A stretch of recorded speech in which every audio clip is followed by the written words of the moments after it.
సామాన్య పౌరులను టూరిస్టులో ముఖ్యంగా జమ్మూ కాశ్మీర్ అంటే అదొక స్విట్జర్లాండ్. జమ్మూ కాశ్మీర్ ఆదాయం కూడా ఆ టూరిస్టులతోటే ఉంటుంది. కానీ పహల్గాం గ్రామంలో ఉగ్రవాదులు ఏ విధంగా పేర్లు అడిగి 26 మందిని పొట్టబెట్టుకుంటే దాని తర్వాత యావత్ భారతదేశంలో అన్ని రాజకీయ పార్టీలు ఇంక్లూడింగ్ కాంగ్రెస్ పార్టీ, రాహుల్ గాంధీ, మల్లికార్జున్ ఖర్గే ఒక నిర్ణయం తీసుకున్నారు. ఎట్టి పరిస్థితుల్లో మీకు అవుట్ రైట్ మద్దతు ఇస్తాం, తప్పనిసరిగా దీనికి కౌంటర్ చేయాలి అని చెప్పడం కూడా జరిగింది. ఏ విధంగా మీరు ఈ ఉగ్రవాదులను కంట్రోల్ చేయాలని చెప్పడం జరిగింది.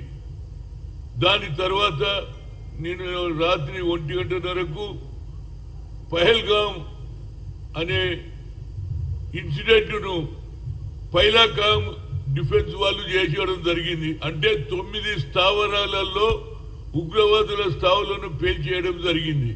ఇప్పటికన్నా పాకిస్తానీ ప్రభుత్వాన్ని కోరుతున్నా, మాది ఒరిజినల్ గా గాంధీ సిద్ధాంతం, కానీ గాంధీ సిద్ధాంతం అని మేము పేద ప్రజలను అమాయకులను చంపుతూ చూసి ఊరుకోం.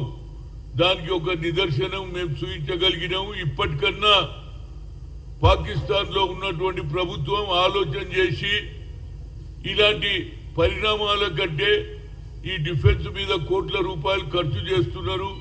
అదేవిధంగా డెవలప్మెంట్ చేసుకోవాలని ఆలోచన చేయాలని కోరుతున్నా. ఇలాంటి మీరిగిన మా మీద ఇలాంటి చర్యలు తీసుకుంటే దాని ప్రతీకారం ఉంటుందనేది ఇవాళ కేంద్ర ప్రభుత్వం, నరేంద్ర మోడీ ప్రభుత్వం, అదేవిధంగా రాహుల్ గాంధీ మద్దతు ఇచ్చిన అన్ని పార్టీలకు ఇదొక ఆలోచన కాదు.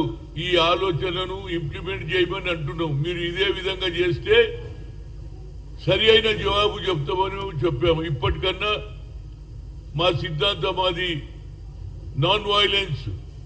మేము ఎక్కడ కూడా ఏది హింసా పద్ధతి మా దగ్గర లేదు. కానీ మీరు హింసను ప్రోత్సహిస్తే మాత్రం దానికి సరి అయిన జవాబు చెప్తాం. ఏదైనా మా భారతదేశ సైనికులకు అందరికీ నా హృదయపూర్వక ధన్యవాదాలు.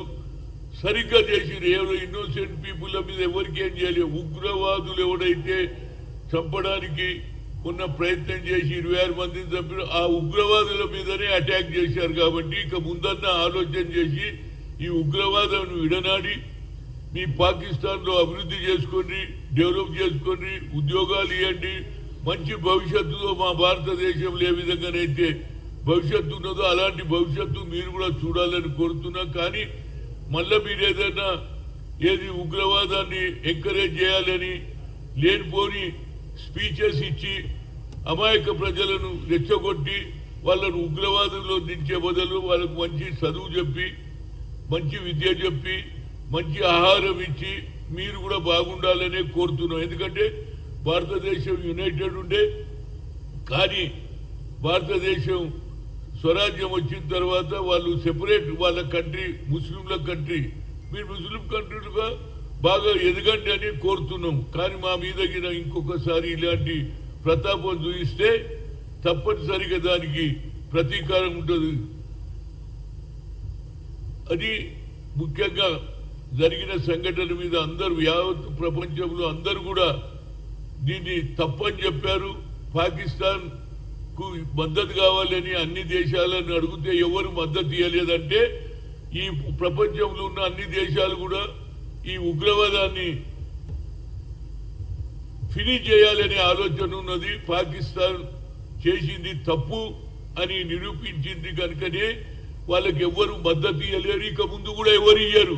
కనుక మీరు తప్పనిసరిగా ఉగ్రవాదాన్ని తగ్గించి పాకిస్తాన్ ను డెవలప్ చేసుకోమని కోరుతున్నాం. ఏదైనా ఇవాళ సరి అయిన నిర్ణయం అని ప్రతి పౌరుడు, ప్రతి స్త్రీ అంటున్నది.